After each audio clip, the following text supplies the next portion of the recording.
kò sí yàtọ̀ nínú wọn rárá o kò sí yàtọ̀ nínú wọn ẹ mọ̀ pé mi ò mórí kọ abatẹnijẹ́ pẹ̀lú ọ̀dàlẹ̀ kò sí yàtọ̀ nínú wọn kò sí yàtọ̀ nínú wọn ìran abatẹnijẹ́ pẹ̀lú ọ̀dàlẹ̀ ọmọ Yorùbá kò sí yàtọ̀ nínú wọn ìran abatẹnijẹ́ pẹ̀lú ọ̀dàlẹ̀ ẹni wò pé ire ń bọ̀ níwájú ọmọ làkejì tó ń ṣọ́kò dínà bí ire náà ò ti ní tẹ ọmọ náà lọ́wọ́ kò sí yàtọ̀ nínú wọn o abatẹnijẹ́ pẹ̀lú ọ̀dàlẹ̀ ẹni tó wò ṣùṣùṣùṣùṣù tó dìde tí ń ṣe tánàndí ògo ìran tó ti jáde kò sí yàtọ̀ nínú wọn abatẹnijẹ́ pẹ̀lú ọ̀dàlẹ̀ àwọn bàbá wa ní ẹni akọ́nìkà tó gbà wọ́n ní ìka tí ń bẹ nínú rẹ̀ tẹ́lẹ̀ ni ẹni afowótàn tó gba ẹ̀tàn owó òun náà ti ń fipá wówó tẹ́lẹ̀tẹ́lẹ̀ ni ẹni abábí níbi ire tó jẹ́ ojúlówó ọmọ Yorùbá tó jẹ́ ògidì ọmọ Yorùbá kò ní gbà káfowó tàn o lòdì sí ìran o lòdì sí ìtura ìran tó ti jáde mo kí yín lẹ́ẹ̀kan sí orúkọ mi ò tí ì yí padà èmi ọmọ yín náà ní bàbá Èkìtì bàbá Òsénì alárìnyè of Yorùbá land mo kí yín lórúkọ bàbá Professor Banji Akíntóyè àrólé Awólọ́wọ̀ bàbá tó ń gbọ̀nà ní gbogbo ọ̀nà pé kí ìran Yorùbá ó bọ́ sí ipò ìsinmi rẹ̀ kí ẹ̀tọ́ àti ìṣe Olódùmarè tí adániwáyé dámọ̀ ìran Yorùbá kó tẹ̀ wá lọ́wọ́ mo kí ọmọdé mo kí àgbà mo kókùnrin lórúkọ bàbá Professor Banji Akíntóyè pé yóò dára fún yín ojú ò ní tì yín ire tá à ń wò lọ́nà yìí yóò tẹ̀ wá lọ́wọ́ àwọn agbọ́nrẹ́ dànù ní ríire Yorùbá gbọ̀n dànù mọ́ mo kí yín o bẹ́ẹ̀ náà ni mo kí yín lórúkọ akéwèjẹ general Aníyìkáyé worldwide Adégbáyé olórí gbogbo ọmọ Yorùbá land bàbá ààrẹ ni ó tún jẹ́ bàbá fún àwọn ààrẹ olóyè ṣe Sunday ọmọ Adéyẹmọ Ìgbòho Òòṣà ìmọ́lẹ̀ tí Ọlọ́run gbé dìde fún ìran Yorùbá lóde òní that surrender everything tó ní because of the Yorùbá race pé ìran Yorùbá ò gbọdọ̀ kú sínú ìgbèkùn mo kí yín lórúkọ olóyè Májàsọ́lá Òòṣà ká máa sọ fún wa pé òun kọ́ Ọlọ́run ọba mi ni lèmi náà sì máa sọ fún pé Májàsọ́lá iṣẹ́ tó bá Òdùmarè rán sí ìran Yorùbá ajẹ́yẹ ló jẹ́ ẹ̀yọ́ ọmọ Yorùbá àwọn bàbá wa ní tí tó bá dé ìkórìtà àti ṣú wọ́n ní fùrọ̀ ọ̀la fùrọ̀ máa là ó ti ń yé wa ọ̀pọ̀lọpọ̀ nínú wa ti ń rí bó tiẹ̀ jẹ́ pé ọ̀pọ̀lọpọ̀ nínú wa ò rí wọ́n rí bàbá Èkìtì gẹ́gẹ́ bí aláṣejù ẹ má gbàgbé today is 2nd of November 2024 àní ìpàdé ọ̀ràn táwọn kan pè àwọn ọ̀tá Yorùbá àwọn ọ̀tá Orísun wọn ó ní ọwọ́ àwọn Fúlàní inú but wọ́n gbà láti fi ara wọn sílẹ̀ fún ìṣubú Yorùbá wọ́n gbà láti fi ara wọn sílẹ̀ fún ète àwọn olóṣèlú láti lè bí ọjọ́ ọ̀la Yorùbá ṣubú ẹ mọ̀ pé mo sọ fún yín lánàá tí a bá débi òdodo ọ̀rọ̀ ká sọ the largest number of yahoo belong to the Yorubas àfi tá a bá máa tara wa jẹ Yorùbá have the largest number of yahoo boys the Yorùbá have the largest number of hookup orúkọ tó fún yẹn wọn àti fẹ́ pẹ̀lú lóṣọ́mọ́ ṣe ní Yorùbá ní ọjọ́ ọ̀la ni àbámbáyé ọjọ́ ọ̀la Yorùbá jẹ́ it is because they don't want Yorùbá to have their own freedom náà fi ń lu àwọn kan wà tó jẹ́ pé tán bá ti rí owó wọ́n gbàgbé nǹkan tán pè ní ọmọlúwàbí tán bá ti rí owó tán bá ní kán pa ìyá wọn kán pa ọmọ wọn kán pa ìyàwó tó bímọ fún wọn they are ready they can deny anybody àwọn làwọn olóṣèlú gbéṣẹ́ fún they organized the meeting November 7 to sign another agreement tó máa gbé ìran Yorùbá wọnú ìgbèkùn again ṣé ẹ mọ̀ pé wọ́n ti sọ fún wa pé wọ́n ní Nàìjíríà belong to the Fulanis bẹ́ẹ̀ bá ní irọ́ náà ń pa ìyàwó Rashidi ṣé Àkànbí ni àbí Àkàndé àbí Àkànkó ó yà ń kàn kankan Olúwo ìyàwó ẹ̀ Canada yẹn sọ wípé tóun bá tún máa ní second wife ó gbọ́dọ̀ jẹ́ ọmọ Fúlàní pé wọ́n á bí léèrè pé why pé you did not know that the Fulani own Nigeria so tó ń bá fẹ́ ọmọ Fúlàní tó bá tún jẹ́ ọmọ ọba òun náà máa lè lẹ́nu ọ̀rọ̀ ń bẹ̀. There can be the Oluwo is part of those people who organize the meeting. That is why you will see them. Bí Àkànní bá lọ sọ́dọ̀ Emir Sokoto tó lọ sọ́dọ̀ Emir ní Kaduna ó máa tẹríba ni. Ṣé nígbà tí bàbá wa Tinubu gan tó jẹ́ pé nígbà tó ń lọ sọ́dọ̀ Emir gan ó fẹ́ lè dọ̀bálẹ̀ ọwọ́ ní nà sáwọn ọba títí wa. Kẹ́lẹ́ mọ̀ pé we are in problem. So irú àwọn tí ò fẹ́ ìran wọn dénú ẹni tí ò bá dẹ̀ ti fẹ́ Orísun ẹ̀ dénú ọ̀tá ara rẹ̀ ni ká má wá sọ pé ọ̀tá aráàlú. Idris Abimbola you are welcome Moshood Ahmed adaraboyin agbára yìí kòkòtò gbogbo yín pátápátá eré ayé yín ò ní fòyín. Today is Saturday 2nd November 2024. Ẹni tó bá ti dúró gẹ́gẹ́ bí ọ̀tá Orísun tó ti jáde irú ẹni bẹ́ẹ̀ ò fẹ́ràn ara ẹ̀ tó dúró gẹ́gẹ́ bí ọ̀tá that work against their own freedom because of money ẹ rí i pé irú ẹni bẹ́ẹ̀ ò fẹ́ràn ara ẹ̀ ẹni tí ò dẹ̀ fẹ́ràn ara ẹ̀ bóun ni ó ṣe fẹ́ràn aráàlú. So those people behind the meeting tani ìpàdé àwọn lọ́balọ́ba torí pé àwọn ọba ilẹ̀ Yorùbá ẹnu wọn ò kò torí pé àwọn ọmọ ọba Yorùbá wọn ò fẹ́ràn ara wọn they now want to make ọba Yorùbá to fẹ́ràn ara wọn so they be able to decide what will happen in 2027 but they don't want freedom for the Yorùbá race. Náà wá kó páńpẹ́ wọ́n wá ń fowó ta àwọn ọba ilẹ̀ Yorùbá òní mo fi sọ pé ẹni tá a kọ́ níkà tó hùwà ìkà tàbí tó ṣe ìkà yẹn ti ń bẹ nínú ẹ̀ ẹni ọba tá a bá fowó tàn against the freedom of the Yorùbás kò fẹ́ràn Yorùbá dénú he love money more than the Yorùbás bó jẹ́ Ọ̀jájá ni dàzẹ́ èmi ò tí gbàgbọ́ pé Ọ̀jájá wà lára àwọn tó organize meeting yẹn bọ̀ tí Ọ̀jájá bá wà lára àwọn that organize that meeting Ọ̀jájá is the number one of enemy of Yoruba land tí Ọ̀jájá bá jẹ́ kan nínú wọn because he know that meeting is not for Yorubas agbélé ayé ba ni mo ti sọ ọ́ tẹ́nìyàn kan bá sọ wípé kẹ́nu fámílì òkò àwọn ọmọ tá a bí kẹ́nu wọn òkò ká má wá sọ wípé ọba sí ọba látayébáyé ni ìran Yorùbá ti máa ń jà lé ipò àwọn bàbá wa gan tó jẹ́ ká mọ̀ pé ipò tí wọ́n yìí bá nìyàn jà lé ní ipò tí ò dára ṣùgbọ́n tó bá ti jẹ́ ipò tó dára ni wọ́n á bẹ́ẹ̀ jà lé wọ́n á bẹ́ẹ̀ dù ú ṣùgbọ́n ọwọ́ èèyàn kan náà ló máa bọ́lé lọ́wọ́.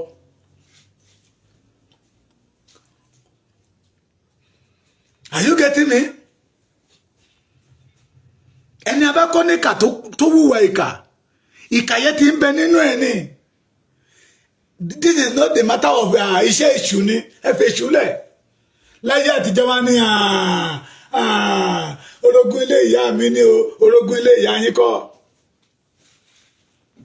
Torí pé àwọn bàbá wa ti jó mọ̀ fún wa pé ìwà ẹnu ẹni lọ ti ń parí mọ́. Those people who organize the meeting, they are enemy of Yorubas The Kábíyèsí that dance to their tone. They are enemies of the Yoruba. Torí pé wọ́n jọ fẹ́ lò wọ́n fún ìṣubú Yorùbá ni. Wọ́n jọ fẹ́ lò wọ́n láti bí ìran Yorùbá wó. Alórí ọ̀fẹ́ mo ṣe ń wọlé ni. Mo ti sọ wípé àwa ò ní dákẹ́. Alórí ọ̀fẹ́ láti lọ sí bí ìlú bí mẹ́ta bí mẹ́rin lénìí. Àwọn ọ̀rọ̀ tá à ń gbọ́ ń bẹ̀.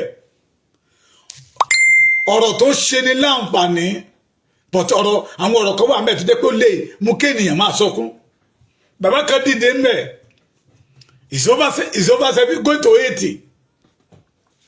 Ó ní nígbà tó kù 1 year tí tẹ́nà Jeremiah Oyeniyi Ọbáfẹ́mi Awólọ́wọ̀ máa end.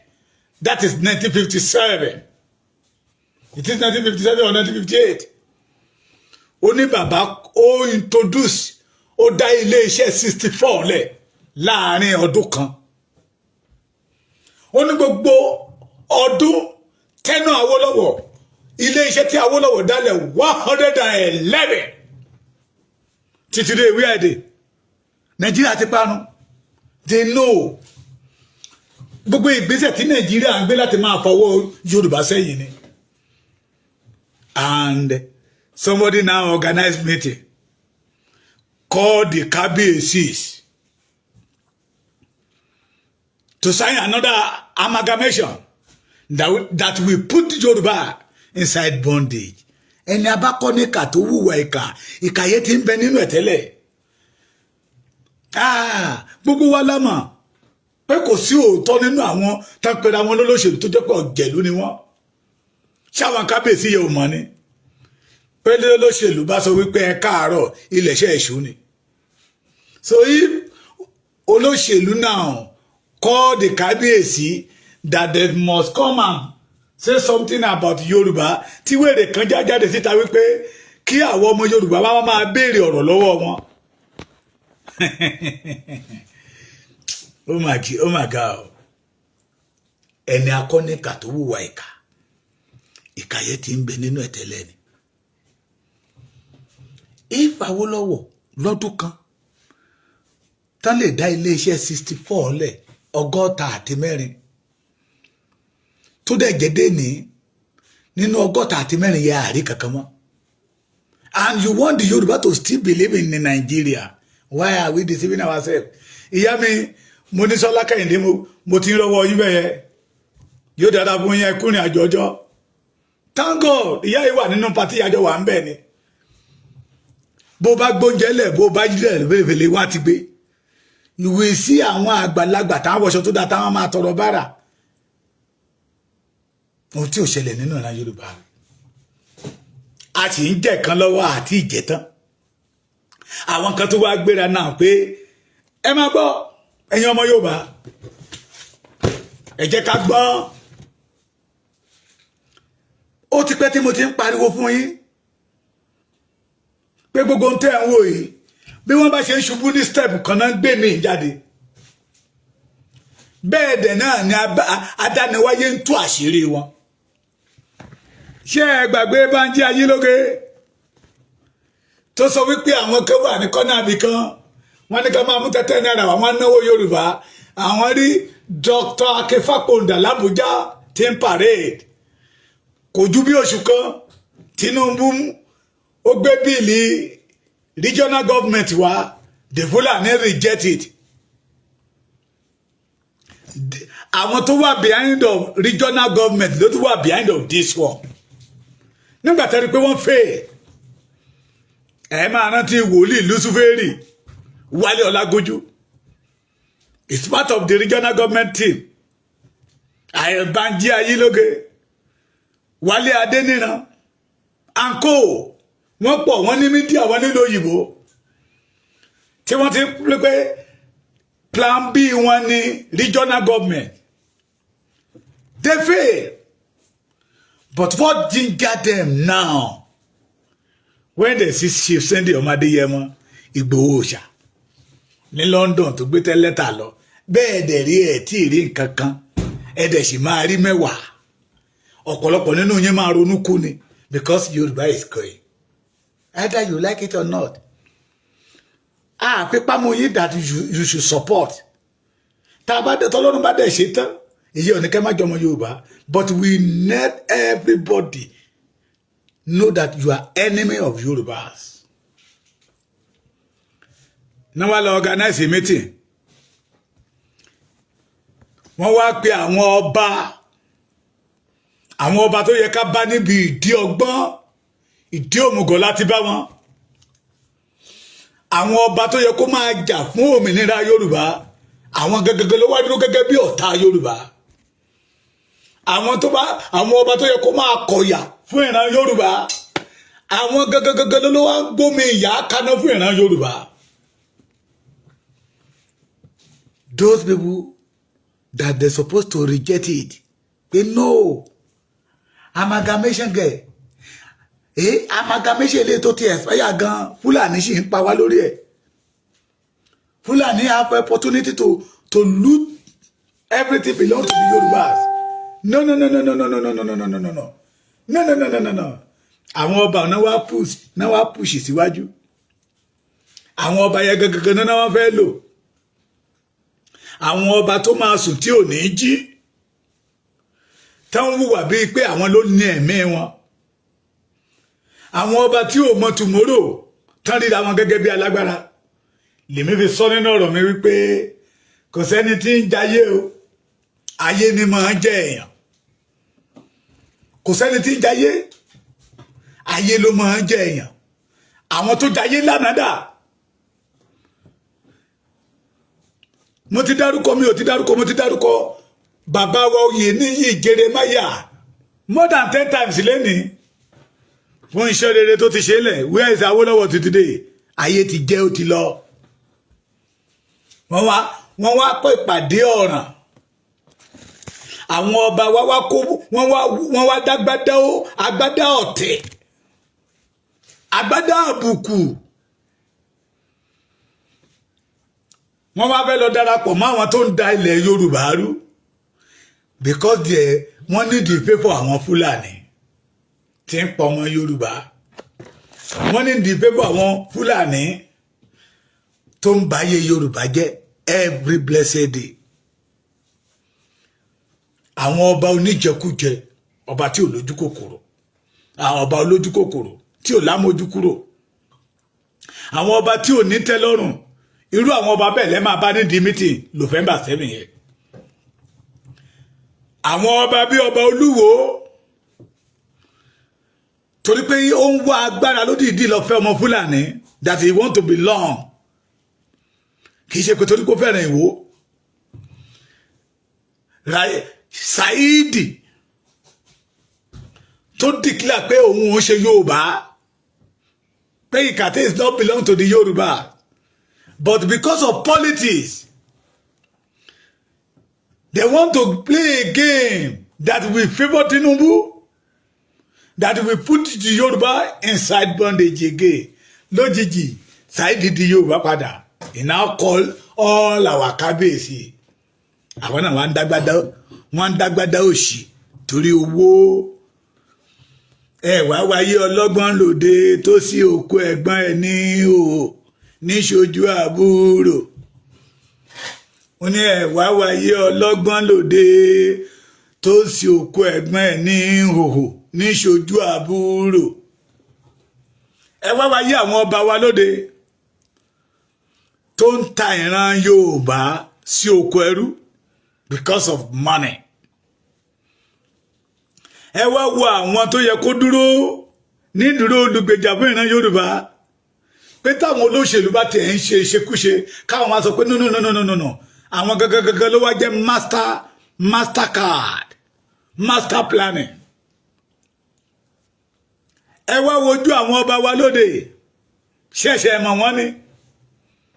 The Buratai that want to kill Sunday Igboho because Sunday Igboho jáde síta pé má pa Yorùbá mọ́. Àwọn ọba ilẹ̀ Yorùbá lọ fi jẹ́ Akírógun of Ṣakí.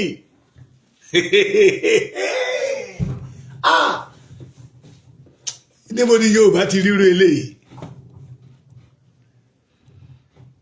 El-Rufai that he did not hide it. Nínú ọ̀rọ̀ ẹ̀, nínú ìṣe ẹ̀, nínú ìwà ẹ̀, nínú ìrìn ẹ̀, you will know that this man hate Yorùbá people. Bàbá wa Àwùjalè ó mà fi joyè ṣé bàbá gún à ọ̀fi Ìjẹ̀bú-Là náà fi jẹ́ ọmọ Yorùbá mélòó náà fi joyè lọ́dọ̀ wọn lọ́hùn àwọn kábíyèsí wa ń wojú rere ni torí owó the kábíyèsí because of money wọ́n ń ta ìran wọn bẹ́ẹ̀ dèrè Yorùbá ní pé ẹni tara alẹ́ rẹ̀ lọ́pọ̀ kò ní ríra lọ́wọ́ àwọn ọ̀rẹ́ wọn they are not care anything bá happen sí ìran Yorùbá ẹ wá wáyé wọn lóde alábàjọ ẹ dìde ẹ jókòó ẹ dìde Ọbásanjọ́ òṣèré Ọbásanjọ́ òṣèré Ọbásanjọ́ òṣèré ṣe rí ẹ dìde ẹ jókòó yẹ ó yẹ kó jẹ́ kó pé bí ẹ̀bí mẹ́fà iṣẹ́ owó wọn ni kí sójà tó gbowó oṣù iṣẹ́ ni ó ṣe ẹ dìde ẹ jókòó yẹ. Brother mi Ibrahim Adéwálé, I don't want to mi fẹ́ dá sọ̀rọ̀ ẹ̀ rí mi fẹ́ dá sọ̀rọ̀ ẹ̀ rí Yorùbá is not ẹranko at all, we are not animal.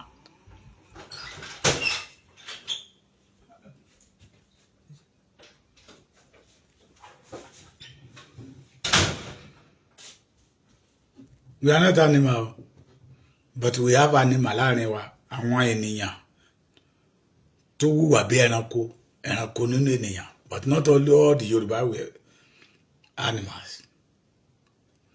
Ọbásanjọ́ òṣèré ìbá pé ẹ dìde ẹ jókòó ẹ dìde ẹ jókòó ẹ dìde ẹ jókòó yẹ bí ẹbí méje ọ mẹ́jọ àwọn ló gbégbé orí wọn fún kọ̀lọ̀kọ̀lọ̀ jẹ ẹ ráyé wọn lóde ẹ rójú wọn lóde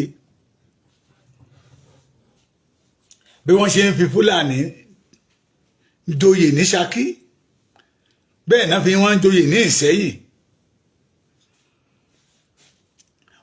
ìyá wa jẹ ọmọ Yorùbá tó bẹ́ẹ̀ gẹ́ tá a rí ọmọ Yorùbá tó yàn tó yanjú tá a lè fún lóyè ó wá di àwọn Fúlàní tó ń gbógun ti ìran Yorùbá because of what? Nítorí pé àwọn ọba yẹn ń wọ ojú rere wọn ní oil block náà ni àwọn ló pe meeting November 7 o wọ́n fẹ́ káwọn ọba wọn àwọn ọba elébi àwọn ọba olójú kòkòrò àwọn ọba aláìnítẹ́lọ́rùn wá sign paper behalf of Yorùbás ẹ ṣí kò lè work adániwáyé ò ní fún yín ṣe àtẹ̀yìntẹ́ wà behind of that program tẹ́lẹ̀ tí fẹ́ kó ìran Yorùbá sínú ìgbèkùn again mo béèrè ní ìjẹta before you can see that you want to organize a meeting ó yẹ kí ọmọ Yorùbá ó rí kókó tẹ́ fi fẹ́ ṣe meeting kì í ṣe pé a fẹ́ organize meeting kẹ́nu àwọn ọba wa lè kó ṣe inú meeting yẹn lẹ́nu àwọn ọba ti máa kó ẹ̀yin ó lè ẹ̀yin ọlọ́ṣà tíṣẹ́ ẹ̀yin ò tó yín jẹ tẹ́ rò pé nígbà tẹ́ bá da ìran Yorùbá lẹ́ fi máa rọ́nà lọ ẹ lè rọ́nà lọ àtàwọn ọba tó gbà láti ṣiṣẹ́ ìkà fún ìran Yorùbá abatẹnijẹ́ pẹ̀lú ọ̀dàlẹ̀ nìyí kò sí ìyàtọ̀ láàrin yín ṣùgbọ́n ẹ má gbàgbé ohun gbogbo ló pamọ́ lójú ènìyàn but kò sóhun tó ṣòkùnkùn níwájú Olódùmarè ohun gbogbo lẹ́lẹ̀ pamọ́ níwájú ènìyàn ṣùgbọ́n níwájú Olúwa kedere ní gbogbo wájọ́ wà òun lẹ fi ń ṣe tí àṣírí yín fi ń tú lẹ́bí that meeting inú mi dùn bàbá mi kan ló ń béèrè lọ́wọ́ wọn pé tí àwọn meeting àwọn mídíà wọ ò bá jáde síta kan máa pariwo ẹ̀bá kàn ṣe meeting yẹn ẹ̀bá sáyẹn ẹ̀ àbámọ́mọ́ anything tíṣẹ́ ọwọ́ wọn bá mọ́ kí ló dé tí wọn ò ti gbé síta kẹ́ gbé sí national radio àwọn rédíò yẹ àwọn tẹlifíṣàn kan máa pariwo ẹ̀ Yorùbá peace meeting ngbà tó mọ̀ pé it did not have anything to do with Yorùbá mítí àwọn ọ̀jẹ̀lú ọ̀ràlú abàlújẹ́ tí ń sọ̀lú dìgbẹ́ ni but they are doing it because of money àwọn ọba yẹn ń ṣe nítorí owó ni ọba tó ti ní owó ń ṣe nítorí oil block what belong to them wọ́n fi ń wá ojú rere àwọn Fúlàní ni we the Yorùbá we must say no to that abatẹnijẹ́ ni wọ́n pẹ̀lú ọ̀dàlẹ̀ ẹ mọ̀ pé ẹni tó dalẹ̀ ènìyàn ti bá tèèyàn jẹ́ abatẹnijẹ́ àti ọ̀dàlẹ̀ fámìlì ìjọ ni wọ́n ìwà kan ní bẹ nínú wọn làwọn bàbá wa sọ pé ẹni tá a kọ́ níkà tó wùwà ìkà yẹn ti ń bẹ nínú ẹ̀ àtàwọn tó organize meeting Bánjí Ayílóge Lùsùfèrè Wálé Adéníran àtàwọn ọba tó gba títí wọn not all the ọba sí o àtàwọn ọba tó gba títí wọn abatẹnijẹ́ àtọ̀dàlẹ̀ ni wọn wọ́n tún fẹ́ torí owó ta ìran Yorùbá this time around we must say no to them wọ́n tún fẹ́ torí owó gbé ìran Yorùbá sínú ìgbèkùn this time around we must say no to them mo bá bàbá kan sọ̀rọ̀ lénìí ó ní àwa lókà ó yẹ kó kọ́ ìran Yorùbá lọ́gbọ́n by this time around pé Nàìjíríà ò lè wọ́ọ̀kì mọ́ pé kí Tinubu ní mẹ́mórì 2 million kò lè wọ́ọ̀kì nínú Nàìjíríà mọ́ àwa lókàn òun la ṣe ń jẹ lọ́wọ́ tá àti ìjẹ tán ẹ̀yin ọba ìtúfàfẹ́ lọ kí wọ́n bọ ìwé ọ̀ràn wọ́n wá pè pàdé ìbànújẹ́ ẹ̀yin náà wá dáṣọ àbùkù àti bàtà ẹ̀tẹ́ ẹ̀ lóun ló kù ilẹ̀ Yorùbá máa mú yín o ẹnikẹ́ni tó bá ń ṣiṣẹ́ lòdì sí orísun rẹ̀ kò ní rí ojú rere Olódùmarè kò ní rí ojú rere Olódùmarè ẹ jáde síta ẹ má múra gẹ́gẹ́ bí ọba kẹ́ wọ mọ́tò kan wá ní up kẹ́ gbé yín rìn kiri ìlú lẹ máa mọ̀ pé ohun tí ìran Yorùbá ń sọ lọ́wọ́lọ́wọ́ ó ti ju ọ̀rọ̀ regional government lọ ohun tí ìran Yorùbá ń sọ lọ́wọ́lọ́wọ́ ó ti ju ọ̀rọ̀ wọn Nàìjíríà lọ everybody say we need freedom we need our freedom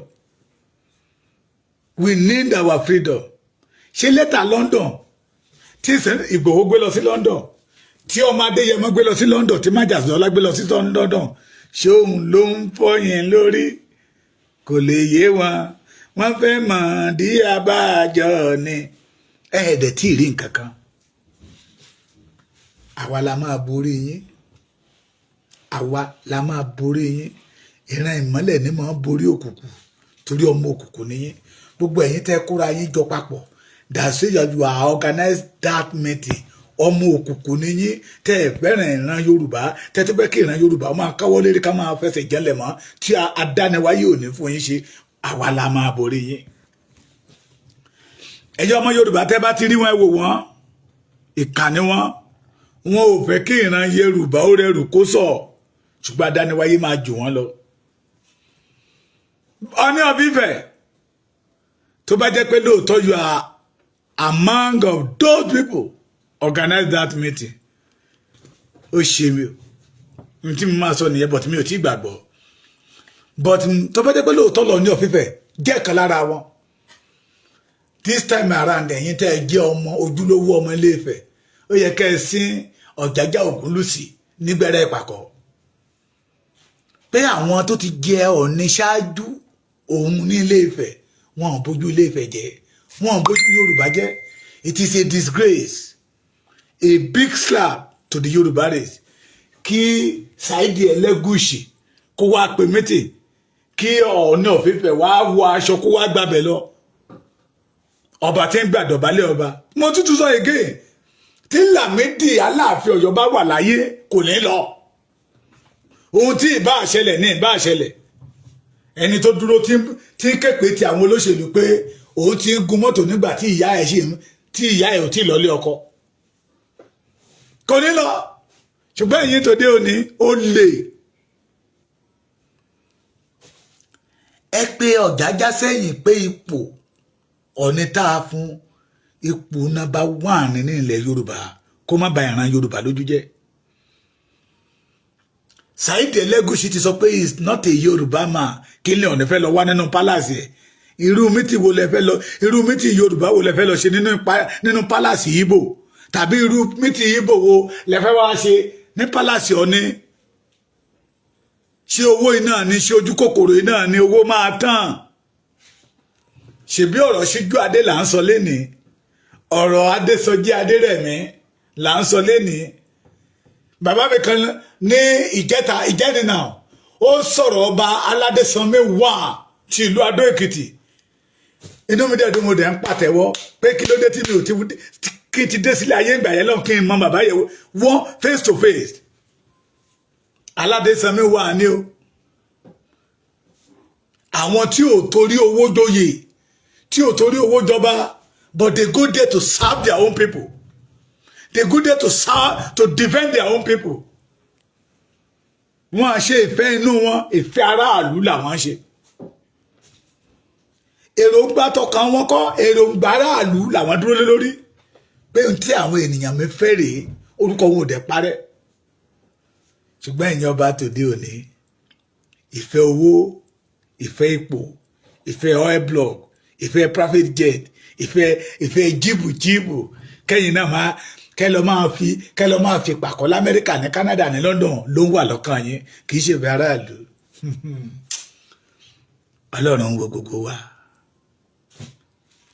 ẹ̀yin ọmọ Yorùbá ọ̀nà àbáyọ kan tó kù òun náà ní orílẹ̀-èdè wa a gbọ́dọ̀ jáde kúrò nínú Nàìjíríà ẹ wò lọ síwájú kẹ́ ẹ wò lọ sẹ́yìn ẹ má tẹ̀ jẹ́ kẹ́nikẹ́ni ó píríṣì fún yín ẹ̀yin fúnra yín ẹ jòkó kẹ́ ẹ rò ó pé kí lọ́nà àbáyọ pẹ̀lú gbogbo bá a ti ń lọ kàkà kí Nàìjíríà máa lọ síwájú ẹ̀yìn náà ń lọ pé kí lọ́nà àbáyọ ẹ wá wò nígbà tí àwọn bàbá wa ní temporary òmìnira ẹ wá wo àrà tán dá tó bá jẹ́ pé genuine and authentic òmìnira tó máa bá wa kalẹ̀ bíi ta Amẹ́ríkà ni nínú ká Amẹ́ríkà máa fà wá láṣọ mú ká máa mú wọn lọ àbí káwa náà fa Amẹ́ríkà láṣọ mú ẹ̀jẹ̀ àjọrò ọ̀nà àbáyọ kan tó kù fún wa ní ká ní orílẹ̀-èdè wa èyí tí ìran Yorùbá ṣe ẹrú ó tó gẹ́ ẹ̀jẹ̀ agbára wa ẹ má gbàgbé ẹni tó bá kóni lẹ́rú yìí fẹ́ kéèyàn ó kúrò lóko ẹrú àwọn olóṣèlú ti mọ̀ pé àwọn ti kó wa lẹ́rú wọn ò fẹ́ ká kúrò lóko ẹrú àwa fúnra wa la máa sọ pé àṣẹrú mọ́ torí ẹ̀yin tí mò ń wò yìí ẹ̀yin ọmọ Yorùbá there is no state in Yorùbá land tí ẹsẹ̀ mi yóò tí ì tẹ̀ ìrí tí mò ń rí gbogbo wa mo rí pé adániwáyé ò dá wa nídàá ẹrú Ọlọ́run dá wa ká wá rúùlù wọ́ọ̀dù wa ni ká dúà dominion ká dominate